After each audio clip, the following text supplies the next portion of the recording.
खुदावंद यसु मसीह के ला तब्दील नाम में मैं एक बार फिर शाहाना आपकी खिदमत में हाजिर हूँ।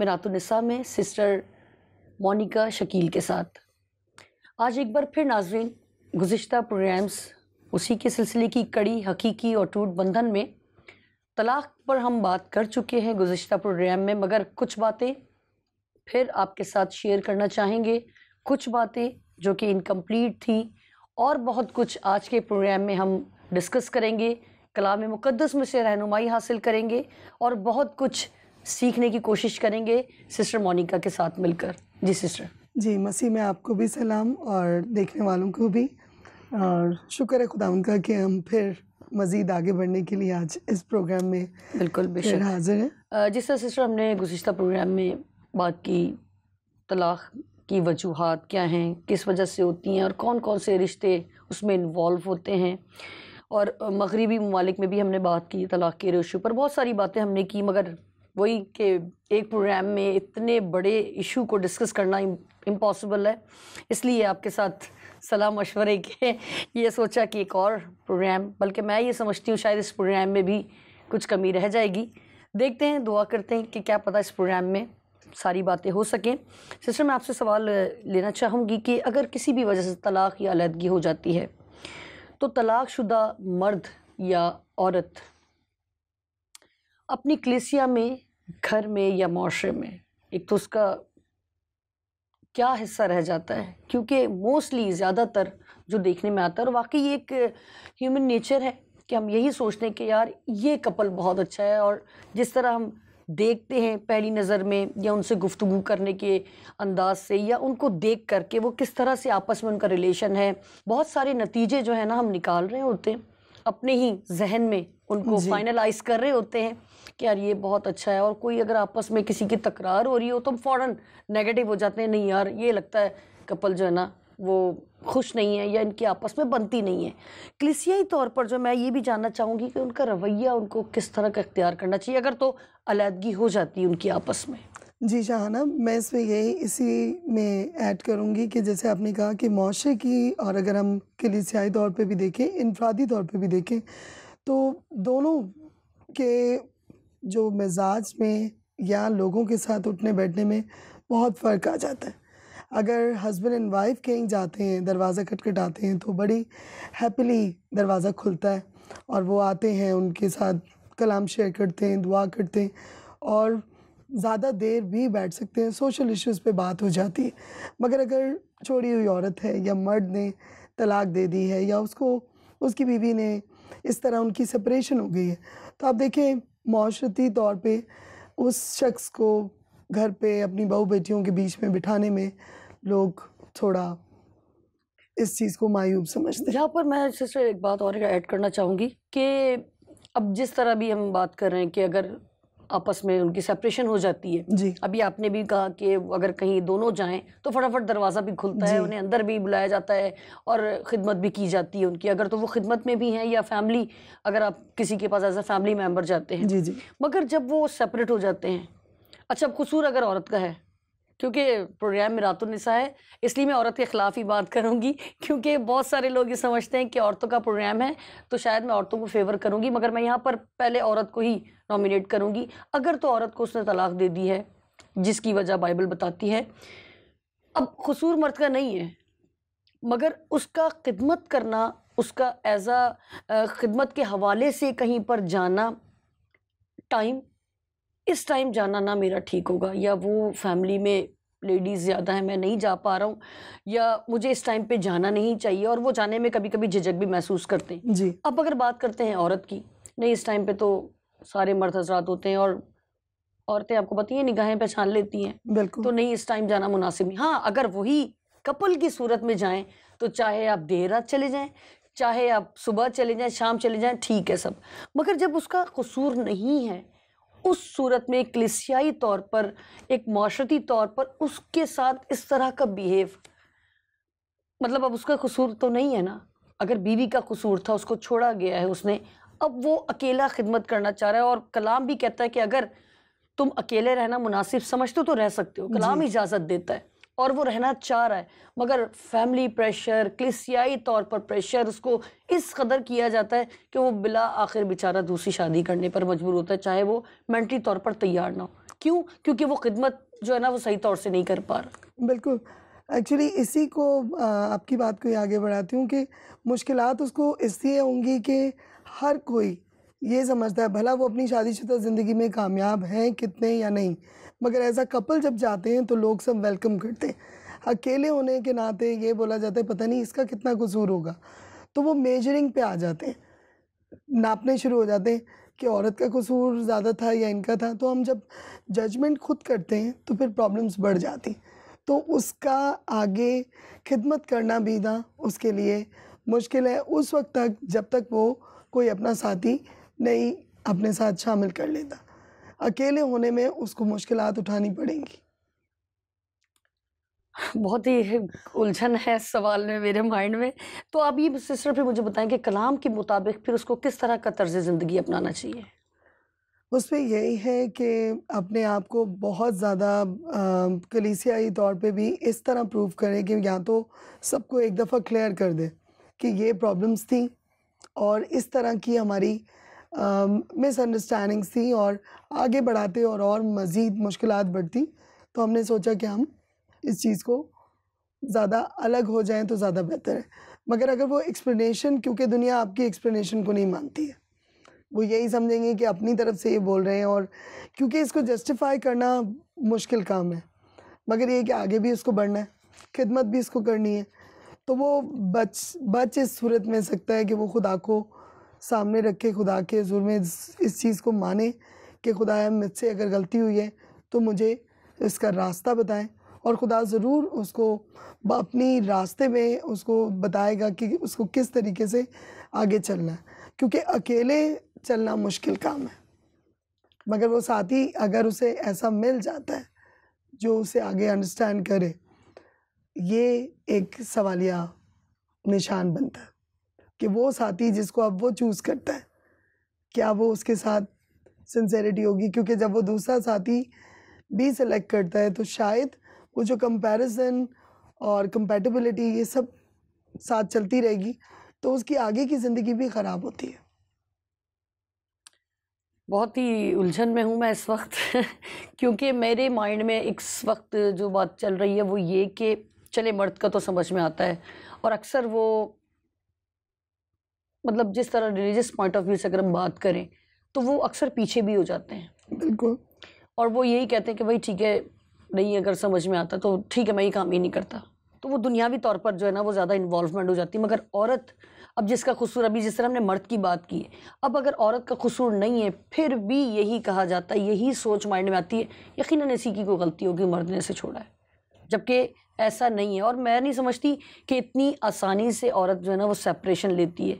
वो तो आखिरी हद तक माफ़ कर रही होती है घर को बचाने के लिए, और अगर खुदा ने उसे औलाद दे दी है तो फिर तो समझें चाहे कुछ भी हो जाए, बच्चों की ज़िंदगी बर्बाद नहीं, भले अपनी हो जाए बर्बाद आपकी ज़िंदगी, बच्चों के लिए उसने उसी हाल में उसी कह रहे वो तो यही कह रही थी मैं तो दोज़ख में रह रही हूँ, मगर ये वर्ड मुनासिब नहीं है, मगर फिर भी वो यही कह रही थी मैं हर हाल में गुजारा करूँ क्योंकि मैंने अपने बच्चों की ज़िंदगी बर्बाद नहीं करनी।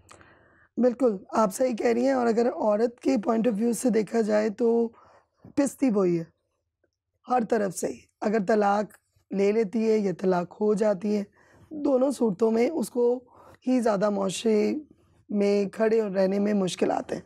अगर उसको भी, वो भी खिदमत में थी, और अगर उसके साथ इस तरह की बात हो जाती है तो नेक्स्ट स्टेप में ये होता है कि उसको कलीसिया भी उसको अच्छी नज़र से नहीं देखती, और कहीं उसके अंदर टैलेंट है कि उसको आगे किसी अच्छे मर्तबे पे या पोजीशन पे लेकर आया जाए, तो चर्च में वो ऊपर रहनुमाई के तौर पर उसको वहाँ कहीं भी नहीं लाते, क्योंकि यही बोला जाता है कि इसकी तो तलाक हो गई है। उसके अपनी बहुत सारी क्वालिटीज़ जो खुदा ने उसे दी होती हैं खिदमत की, वो उसके ऊपर हावी हो जाती है उसकी एक तलाक। तो उसकी वो चीज़ें छुपा कर और उस औरत को बिल्कुल अबैंडन किया जाता है, अलग कर दिया जाता है कि नहीं इसको नहीं लाना। सारे रीज़न ये दे देते हैं कि इस तरह की बात है, लोग उँगलियां उठाएंगे अगर ये पुलपिट पे आ गई या इससे कोई मैसेज दे दिया, तो बोलेंगे पहले अपनी ज़िंदगी तो संवारो, हालांकि उसका कसूर नहीं है। तो हमारे माशरे में ये सब चीज़ें फेस करनी पड़ती हैं। तो हमें कोशिश करनी है कि आखिर तक, एक आखिरी सांस तक अपनी शादी को बचाना। आप जब ये जवाब दे रही थी मेरे माइंड में एक सवाल आ रहा था, और मैं किसी एक फैमिली को जानती हूँ और नॉमिनेट नहीं करूँगी, मगर मैं ये चाहूँगी कि इस बात से हमारा माइंड क्लियर हो जाए कि पुरपट पे किसे आना है। अगर हम पुराने अहदनामे की बात करते हैं तो जो बिल्कुल पाक होता था वही उस पाक जगह पर, जी पाक मकाम पर जाता था, और अगर उसमें ज़रा बराबर भी गुनाह पाया जाता तो उसे वो रस्सी खींच के निकाला जाता था, बिल्कुल क्योंकि वो घंटियां बजनी बंद हो जाती थी जो उस रस्सी में लगी होती जी थी। ये खुदा का पैमाना था जिससे वो नापा करते थे। जिसकी घंटियां बज रही हैं इसका मतलब वो अंदर खिदमत कर रहा है और वो खुदा के हुज़ूरी में बैठा खुदा से बात कर रहा है और इबादत कर रहा है। जी आज वो पैमाना नहीं है, फसल का दौर है, और मैं ये समझती हूँ कि हम इस बात का नाजायज़ फ़ायदा उठाते हैं। मैं ये बात इस प्लेटफॉर्म से अलल ऐलान कहना चाहूँगी कि हम खुदा की मोहब्बत का नाजायज़ फ़ायदा उठाते हैं, और लफ्ज़ साथ नहीं दे रहे मेरा। हम ज़ाहिरी चौगा जो है वो बहुत साफ़ सुथरा पहनना पसंद करते हैं, चाहे हम अंदर से जितने भी गलाज़त से भरे हों, जितने भी गुनाहों से भरे हों, मगर हम ज़ाहिरी तौर पर अपने आप को ऐसे प्रेजेंट करते हैं कि हमसे ज़्यादा पाक बास कोई नहीं है। बिल्कुल यहाँ पर मैं जो बात करना चाह रही थी सिस्टर, कि अगर तो औरत ने दूसरी शादी की है या मर्द ने दूसरी शादी की, दोनों की बात करूँगी मैं, क्योंकि मैं किसी को फेवर नहीं देना चाह रही, तो क्या वो खिदमत कर सकते हैं? क्या वो पुरपट पर आ सकते हैं? मेरे ख्याल में कि उनको इजाज़त इसलिए देनी चाहिए, हमें जजमेंटल नहीं होना चाहिए। एक उसमें अगर खुदा ने उन्हें वो टैलेंट दिया है और क्वालिटी उनमें है, तो उसके कसूर को बजाय हम उंगलियां उठाएं, हम उसे बोलें कि नहीं इसको पीछे रखो, तो उसमें उसका कसूर क्या है? दोनों में, मर्द हो या औरत हो। तो अगर हम खुदा में देखें तो खुदा का सिलसिला अलग था, जैसे आपने मिसाल दी, मगर उस वक्त तो उसी वक्त देन एंड देयर फैसले होते थे। ऐसे सिस्टम ज़बरदस्त वक्त था। वो ज़्यादा मुझे ऐसा बेहतर लगता है कि मुआशरा बहुत बेहतर होता अगर फैसले देन एंड देयर हो जाते और क्लैरिटी भी होती, और इस तरह की डबल फिगर पर्सनालिटीज़ नहीं होती। अब ये होता है कि अंदर कैरेक्टर कुछ भी ख़राब हो, आंखें कितनी ख़राब हो, दिमाग में क्या चल रहा हो, मगर वो सर्टिफिकेट लेके घूमते हैं कि जी मैं तो हैप्पीली मैरिड हूँ, मैं खिदमत में आ सकता हूँ। मगर मुझे ऐसा लगता है कि उस औरत को और इस मर्द को ये मौका ज़रूर देना चाहिए कि वो खुदा की खिदमत करने में उसको कोई आई डोंट थिंक सो कि आप उसको मना किया मतलब जाए। फेवर कर रही हैं कि अगर वो तलाकशुदा है, जी सेपरेट हुआ हुआ है, मगर उसका जिसका कसूर है उसकी बात नहीं हो रही, जिसका कसूर नहीं है उसकी बात हो जी रही है। हमें सिर्फ अपनी नज़रों को क्लियर करना है, अपने जहन को साफ करना है। इसमें इसका तो कसूर नहीं है, इसे खिदमत करनी देनी चाहिए। बिल्कुल अब मैं बात करूंगी कि अब उसका कसूर है, ठीक है। ठीक है, अब उसका कसूर है, मगर दुनिया उसको देखकर भी अनजान है। मर्द है, उसने 2 शादियां कर ली हैं जी और पहली भी बीवी रखी हुई है, इसका मतलब है कि वो खुद जनाकार है। बिल्कुल ऐसा ही है? मैं सही बिल्कुल कहीं गलत बिल्कुल हूँ तो प्लीज आप मुझे कहिएगा। नहीं नहीं वो खुद जनाकार है, उसने पहली बीवी भी रखी है, उसने दूसरी भी रखी है, बच्चे दोनों से हैं, और वो जो दूसरी बीवी, अगर मैं उसकी भी बात करूं, वो सब कुछ जानती है उसके बारे में, वो सब कुछ जानती है, और दोनों खिदमत में और मज़हब पर खड़े होकर कलाम शेयर करते। ऐसे लोगों के बारे में आप क्या समझती हैं, क्या होना चाहिए? मैं उसी बात को जो मैंने आपसे कहा कि मतलब मैं आपको बता रही थी कि हाँ उन्हें मौका देना चाहिए, मगर अगर जानते बूझते हुए उन्हें पता है कि इस तरह 2 शादियां और 2 बीवियां रखने का तो कोई कलाम में कहीं भी जिक्र नहीं है, एक साथ अब नाइंसाफ़ी वाली बात है और खुदा के कलाम से मुनकर होने वाली बात है कि अगर वो फिर खिदमत में भी हैं तो फिर ऐसे उसमें इस तरह की सिचुएशन में उन्हें खुद खिदमत में नहीं रहना चाहिए।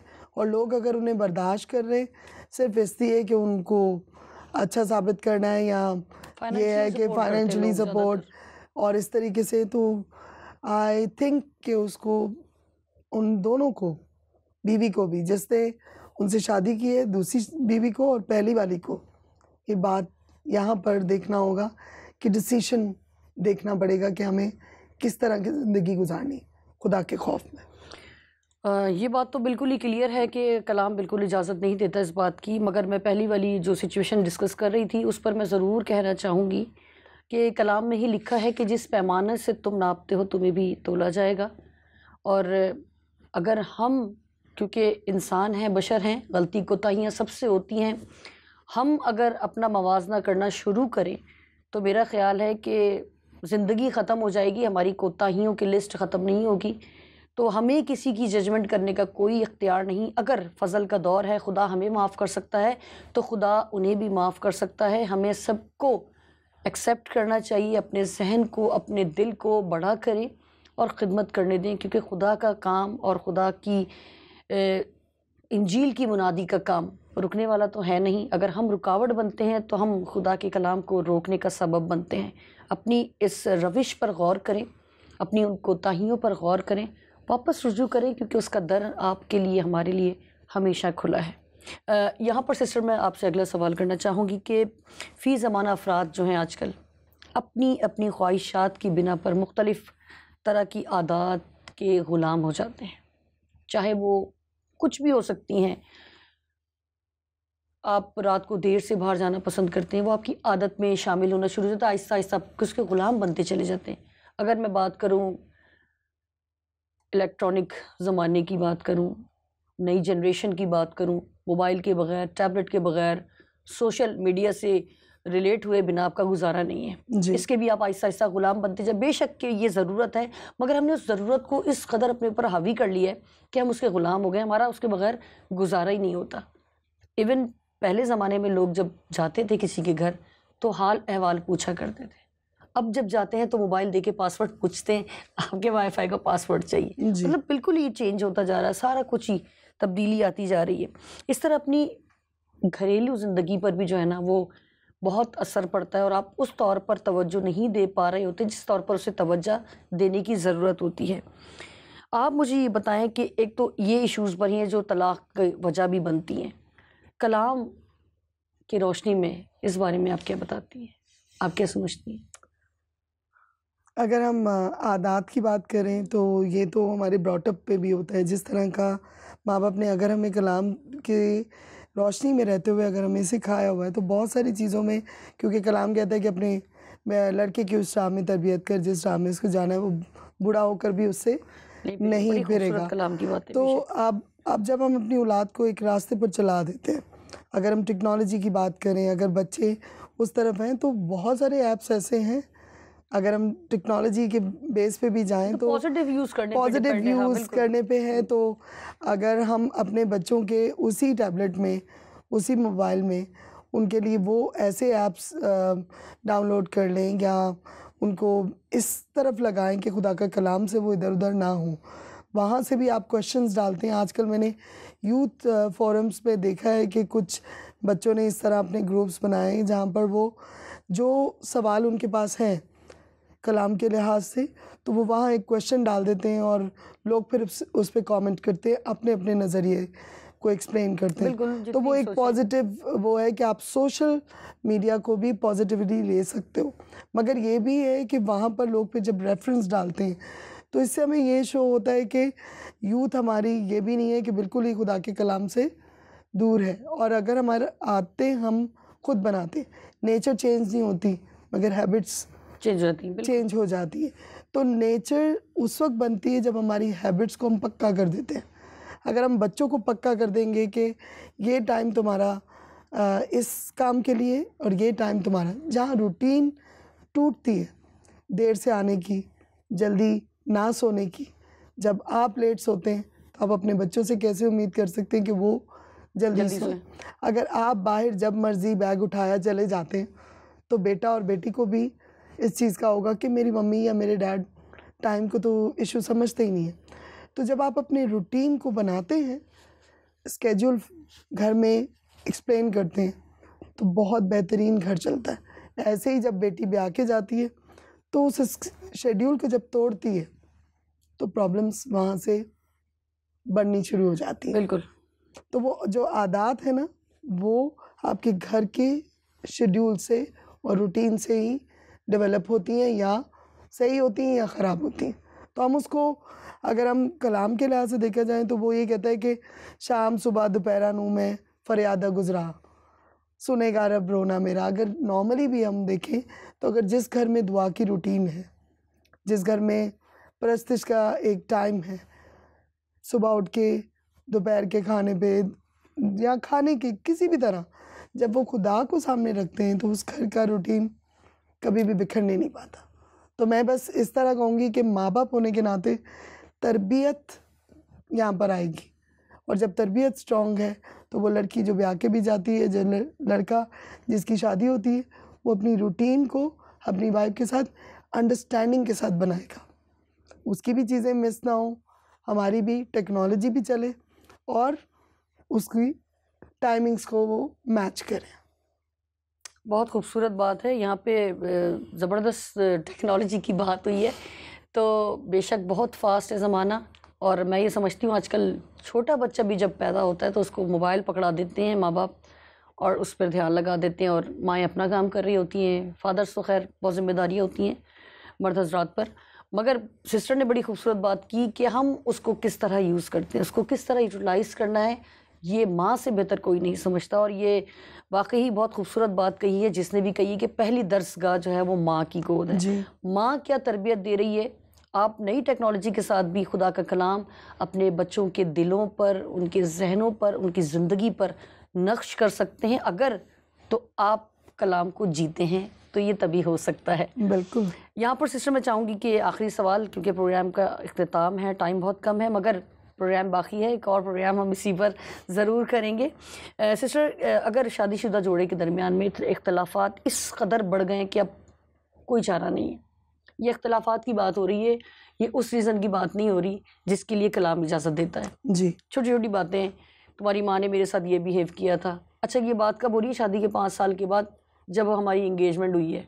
ये तब की बातें हैं जो कि ना आप भूले हैं ना मैं भूली हूँ। ये छोटी सी बात आज हुई है, यार ये एक दफ़ा तुम्हारी माँ ने भी किया था। भाई वो तो 5 साल पुरानी बात है, आज की याद आ गई आपको? नहीं, वो तुमने आज ये हरकत की ना इस वजह से मुझे याद आई।